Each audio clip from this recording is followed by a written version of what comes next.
मुख्यमंत्री भजनलाल शर्मा ने अपने दिल्ली दौरे के दौरान केंद्रीय उपभोक्ता मामले, खाद्य एवं सार्वजनिक वितरण और नवीन एवं नवकरणीय ऊर्जा मंत्री प्रहलाद जोशी से शिष्टाचार भेंट की। इस मुलाकात में राजस्थान में खाद्य सुरक्षा व्यवस्था को और अधिक मजबूत बनाने और सार्वजनिक वितरण प्रणाली को सशक्त करने से जुड़े विभिन्न विषयों पर चर्चा हुई।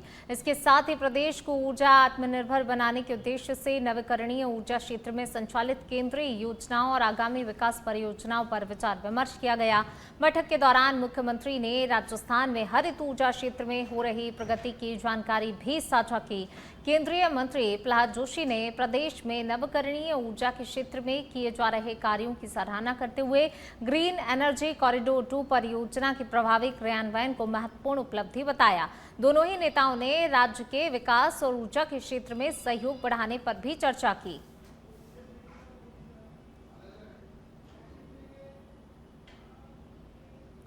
राज्य में व्यापार सुगमता बढ़ाने और प्रशासनिक प्रक्रियाओं को सरल बनाने की दिशा में राजस्थान सरकार ने प्रयास तेज कर दिए हैं। मुख्य सचिव वी श्रीनिवास ने मंगलवार को सचिवालय में compliance reduction and D regulation phase 2 की समीक्षा बैठक की और संबंधित विभागों को 20 जून तक कार्य पूर्ण कर पोर्टल पर अपलोड करने के निर्देश दिए। बैठक में चिकित्सा, शिक्षा, राजस्व, वन, शहरी विकास, श्रम और उद्योग सहित कई विभागों में किए जाने वाले सुधारों पर चर्चा हुई। मुख्य सचिव ने बताया इस अभियान के तहत 16 विभागों से जुड़े 28 प्राथमिकता क्षेत्रों की पहचान की गई है, जिनमें भूमि, उपयोग भवन, निर्माण, बिजली, पर्यावरण, पर्यटन, शिक्षा, स्वास्थ्य क्षेत्रों की प्रक्रियाओं को और सरल बनाया जाएगा। सरकार का उद्देश्य अनावश्यक नियमों और जटिल प्रक्रियाओं को समाप्त कर नागरिकों, उद्योगों और उद्यमियों को राहत देना है। इससे विशेष रूप से स्टार्टअप्स, एमएसएमई और नए निवेशकों को बड़ा लाभ मिलने की उम्मीद है।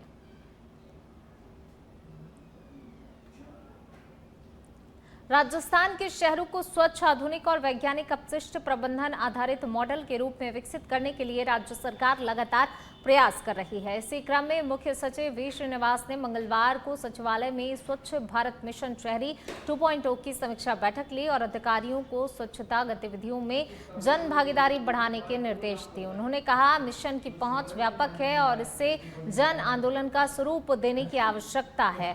बैठक में ठोस अपशिष्ट प्रबंधन, sewage treatment, bioremediation, door to door जागरूकता अभियान और क्षमता निर्माण कार्यक्रमों की प्रगति की समीक्षा की गई।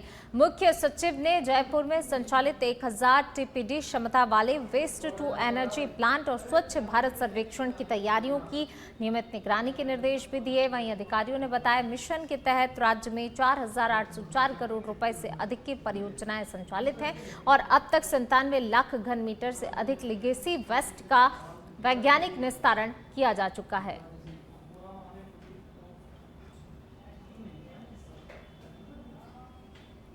कोटा जिले की चेचट थाना पुलिस ने नशा तस्करों के खिलाफ बड़ी कार्रवाई करते हुए दिल्ली मुंबई एक्सप्रेस वे से 324 किलो 800 ग्राम अवैध डोडा चूरा जब्त किया है। तस्कर ट्रक में प्याज के कट्टों के नीचे मादक पदार्थ छिपाकर पंजाब ले जा रहे थे। पुलिस अधीक्षक सुजीत शंकर के निर्देशन में चलाए जा रहे ऑपरेशन रूट क्लियरेंस के तहत नाकाबंदी के दौरान संदिग्ध ट्रक को रोका गया। पुलिस को देखकर ट्रक में सवार 3 लोग भागने लगे, जिनमें से 2 आरोपियों को पकड़ लिया गया, जबकि एक आरोपी फरार हो गया। तलाशी के दौरान ट्रक में ऊपर प्याज के कट्टे और नीचे 11 बोरों में छिपाकर रखा गया डोडा चूरा बरामद हुआ है। पुलिस ने एनडीपीएस एक्ट के तहत मामला दर्ज कर दोनों ही आरोपियों को गिरफ्तार कर लिया। जब्त मादक पदार्थ और ट्रक की कीमत करीब 70 लाख रुपए आंकी गई है। ये प्याज के कट्टों के अंदर डोडा चूरा भर के ले जा रहे हैं, जो ये पंजाब को ले जाने वाले थे। जो डोडा चूरा है वो 325 केजी है। जो एक मौके से फरार हुआ अपराधी है, उसका नाम बालू सिंह है। ये डोडा चूरा झालावाड़ और एमपी साइड से इन्होंने भरा था और ये पंजाब में मुरारी प्रसाद बिहारी को, जो लुधियाना में रहता है, उसको देने जा रहा था। तो कुल मिला के टोटल 2 लोगों को पुलिस के द्वारा गिरफ्तार किया गया है।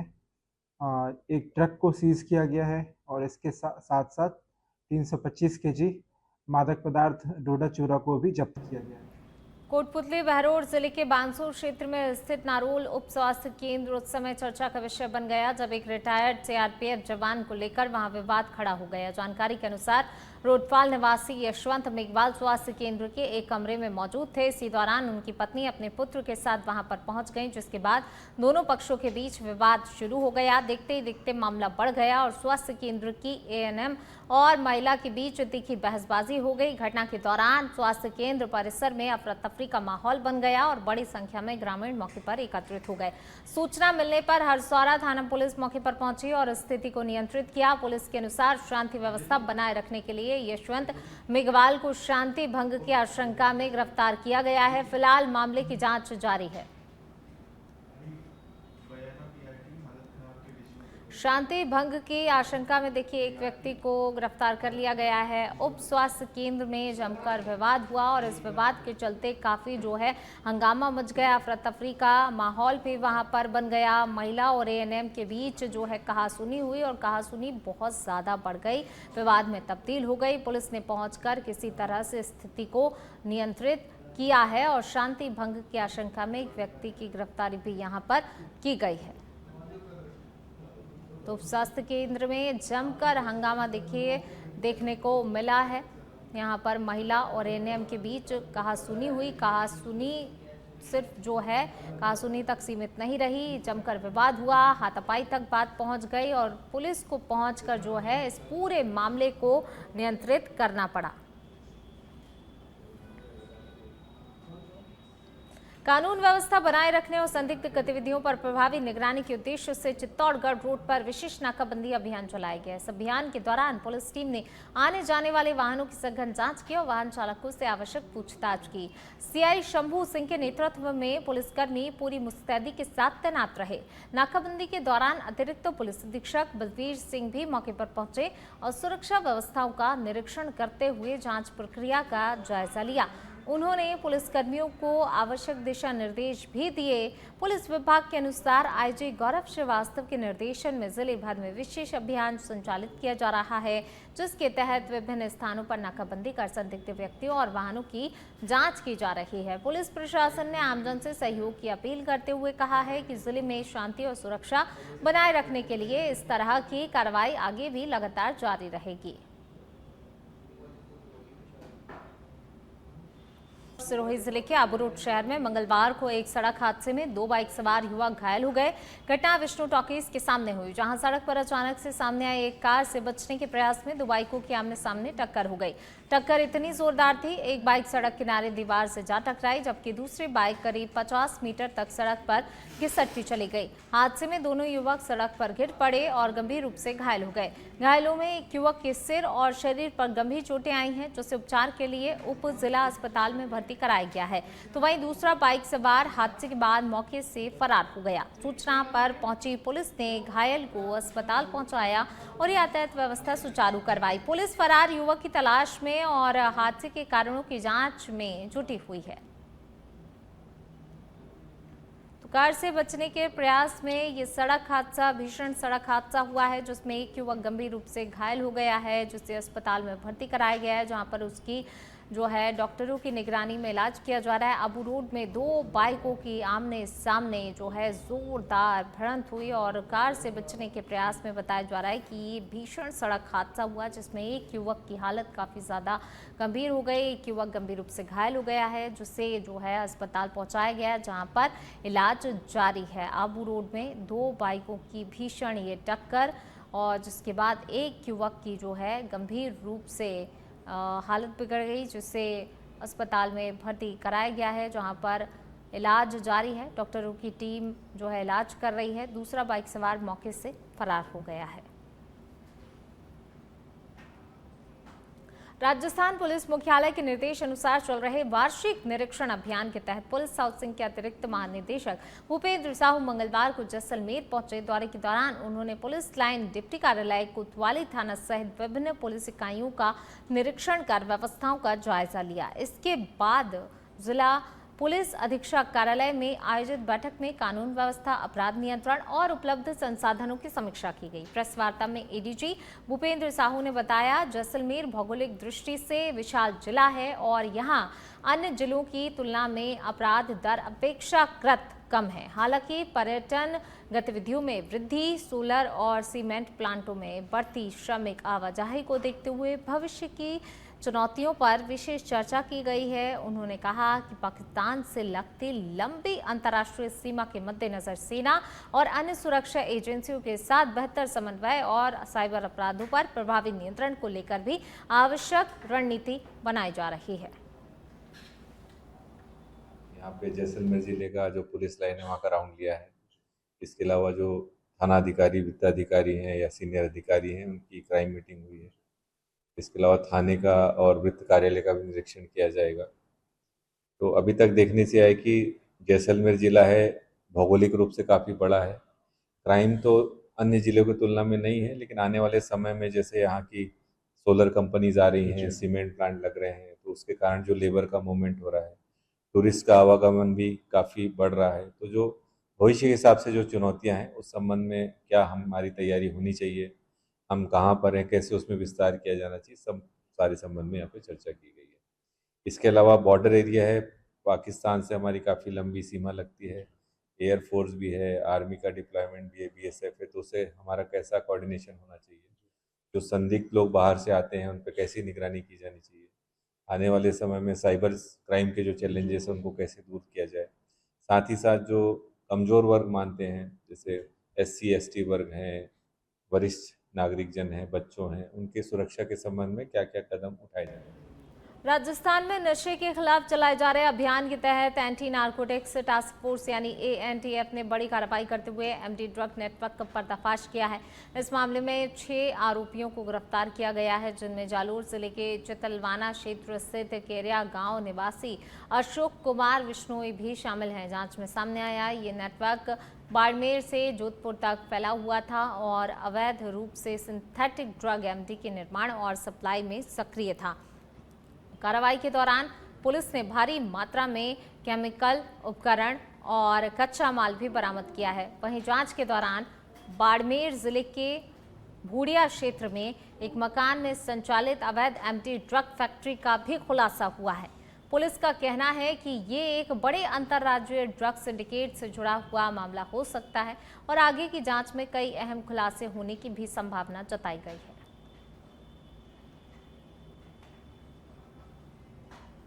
पाली जिले के सुमेरपुर में राजस्थान सरकार के वंदे गंगा जल संरक्षण जन अभियान 2026 के तहत जोधपुर संभाग के सबसे बड़े जवाई बांध और गलदेरा बांध पर जल संरक्षण एवं पर्यावरण जागरूकता को लेकर भव्य कार्यक्रम आयोजित किया गया। कार्यक्रम की शुरुआत जल पूजन और गंगा आरती के साथ हुई, जिसके बाद उपस्थित लोगों को जल संरक्षण, स्वच्छता, पर्यावरण संरक्षण और प्लास्टिक मुक्त जीवन शैली अपनाने की शपथ दिलाई गई। जन जागरूकता बढ़ाने के लिए रैली निकाली गई और जवाई बांध परिसर में श्रमदान कर साफ सफाई अभियान चलाया गया। इसके साथ ही वृक्षारोपण कर पर्यावरण संरक्षण का संदेश भी दिया गया। जल संसाधन विभाग के अधिकारियों ने जल स्रोतों के संरक्षण में जन भागीदारी की आवश्यकता पर भी बल दिया। कार्यक्रम में बड़ी संख्या में किसान, महिलाएं, युवा अधिकारी सभी शामिल हुए।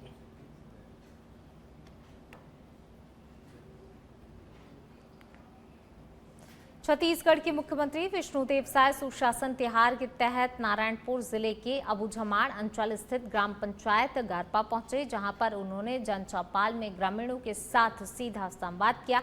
मुख्यमंत्री का ग्रामीणों ने पारंपरिक रीति रिवाजों के साथ भव्य स्वागत किया। जन चौपाल के दौरान मुख्यमंत्री साय ने ग्रामीणों की समस्याएं सुनी, विकास कार्यों की जानकारी ली और इसके साथ ही सरकारी योजनाओं का लाभ अंतिम व्यक्ति तक पहुंचाने की भी प्रतिबद्धता उन्होंने दोहराई। उन्होंने आगे कहा कि सुशासन तिहार शासन और जनता के बीच का सीधा संवाद स्थापित करने का प्रभावी माध्यम है। मुख्यमंत्री ने कहा कि नक्सल प्रभावित रहे क्षेत्रों में अब तेजी से विकास कार्य हो रहे हैं और अबूझमाड़ से पूरे बस्तर में बदलाव जो है दिखाई दे रहा है। तो वहीं सुकमा में आयोजित प्रेस कॉन्फ्रेंस में मुख्यमंत्री साय ने कहा कि प्रधानमंत्री नरेंद्र मोदी और केंद्रीय गृह मंत्री अमित शाह के मार्गदर्शन में बस्तर के विकास, शांति व्यवस्था, मूलभूत सुविधाओं के विस्तार पर विशेष ध्यान दिया जा रहा है।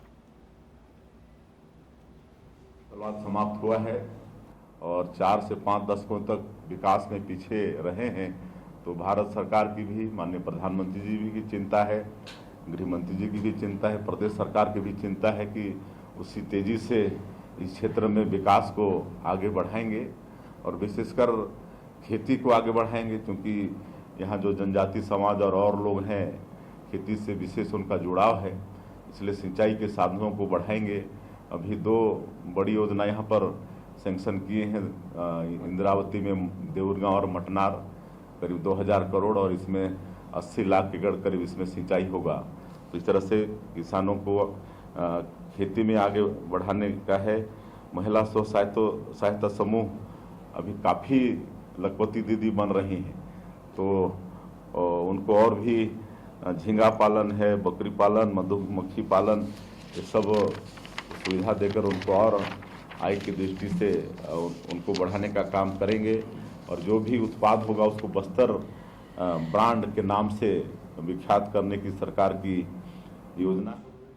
बालोतरा पुलिस ने लूट और अपहरण की वारदातों का पर्दाफाश करते हुए बड़ी सफलता हासिल की। पुलिस ने 2 अलग अलग मामलों में कार्रवाई करते हुए 4 आरोपियों को गिरफ्तार किया और उनके कब्जे से लूटे गए वाहन, सोने चांदी की जेवरात, नकदी बरामद की है। पुलिस अधीक्षक के निर्देशन में चलाए जा रहे ऑपरेशन अश्ववेग के तहत गठित विशेष टीम ने तकनीकी विश्लेषण और मुखबिर तंत्र की मदद से आरोपियों तक पहुंच बनाई।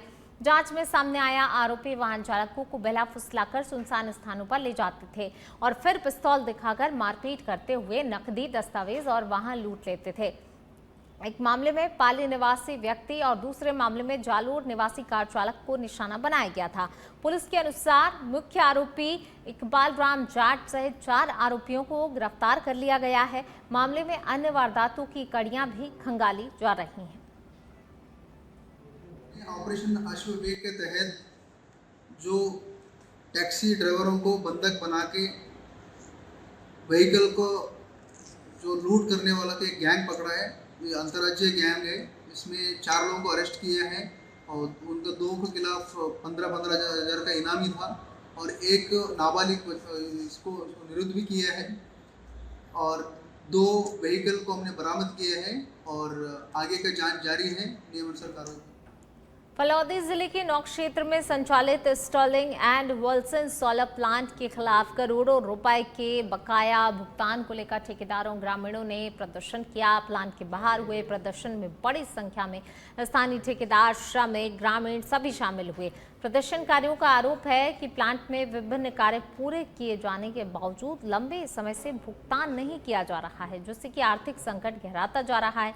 ठेकेदारों का कहना है कि भुगतान अटकने के कारण मजदूरों के वेतन, वाहनों के किराए और अन्य देनदारियों का भुगतान करना मुश्किल हो गया है। प्रदर्शन के दौरान बकाया राशि का शीघ्र भुगतान करने की मांग भी उठाई गई। इसके साथ ही चेतावनी दी, यदि जल्द भुगतान नहीं हुआ तो आंदोलन को और व्यापक रूप दिया जाएगा। प्रदर्शनकारियों ने प्रशासन से भी हस्तक्षेप की मांग की है।